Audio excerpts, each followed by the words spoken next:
Lors du premier épisode, nous avons découvert le FAM Les Roseaux et ses locaux en compagnie du coordinateur et de Gérard, résident du FAM.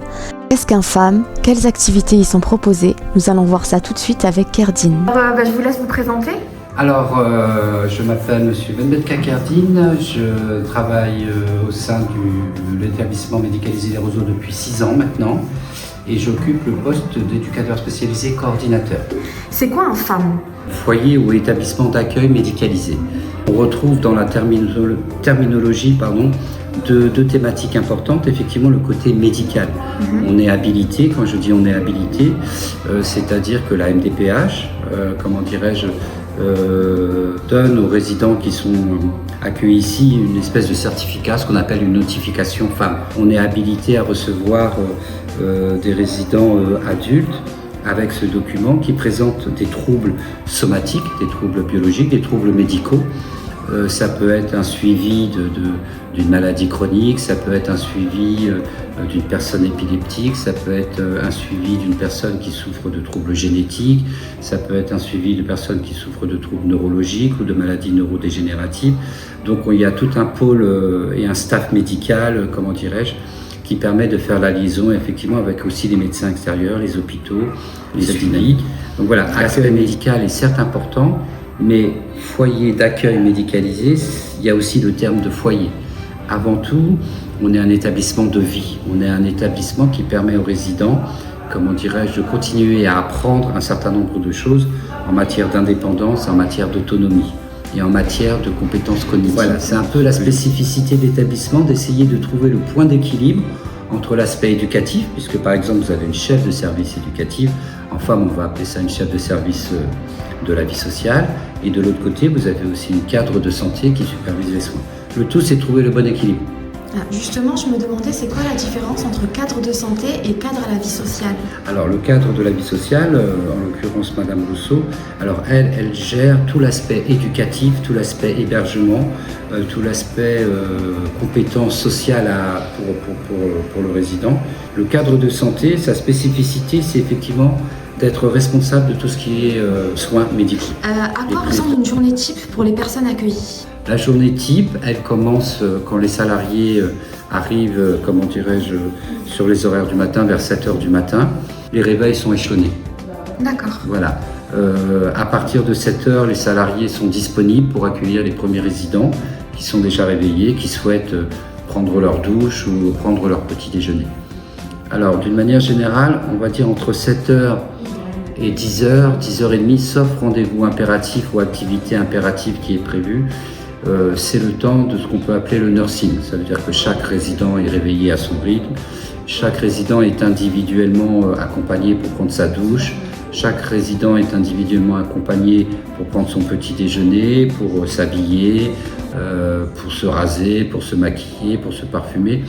Il y a, le choix qui a été fait ici au Roseau, c'est de ne pas surcharger d'activités la matinée pour que chaque résident puisse se réveiller et commencer sa journée tranquillement en douceur. Le repas est pratiquement proposé à partir de midi. Entre midi et 13h, c'est le temps effectivement du repas. Après-midi commence à 13h et à 13h30, on a toujours une petite réunion de transmission que j'anime ou que ma collègue éducatrice anime. Il s'agit de savoir comment s'est passée la journée et comment va se passer l'après-midi. À partir de 14h, et ça c'est un grand progrès qu'a fait l'établissement, on est en capacité aujourd'hui quasiment tous les jours de proposer un certain nombre d'activités éducatives.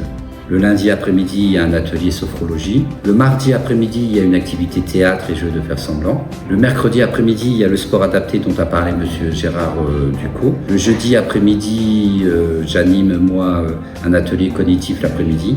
Le vendredi après-midi, vous avez certains résidents qui partent en famille ou en week-end, donc on est plutôt sur un vendredi un peu tranquille le vendredi après-midi. C'est l'occasion là d'apprendre aux résidents à s'occuper un peu tout seul. Le week-end, puisqu'on est ouvert bien évidemment 365 jours sur 365, le week-end c'est un peu les mêmes dispositions, sauf qu'on est sur un rythme plus tranquille, un peu plus léger. Et la nuit, à partir de 21h, arrive l'équipe des veilleurs, des surveillants de nuit. Alors, là aussi, les fonctions principales, d'une certaine manière, je suis un peu à l'interface entre la direction, les salariés et les résidents.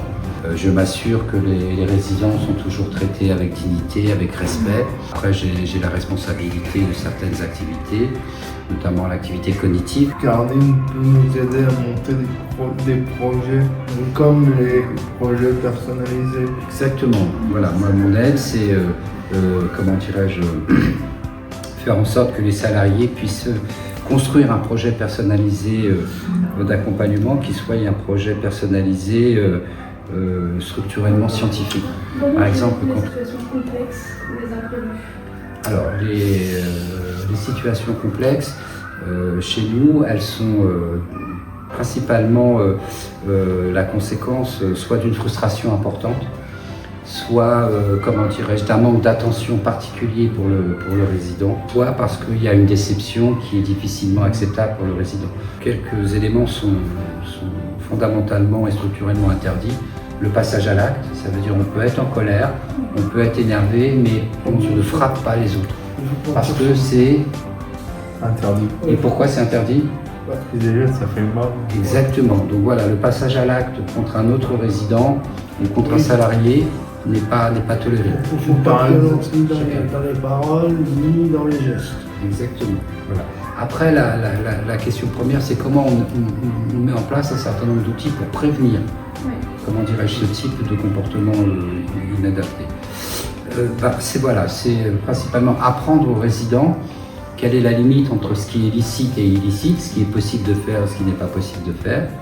Pour certains résidents, il leur est demandé par moment, quand il y a un peu trop d'énervement, de rejoindre leur chambre pour se calmer, pour s'apaiser, d'aller choisir un interlocuteur pour pouvoir expliquer ce qui se passe. Voilà. Retrouvez-nous dans le prochain épisode pour une interview exclusive des résidents. Abonne-toi, like et suis-nous sur les réseaux sociaux.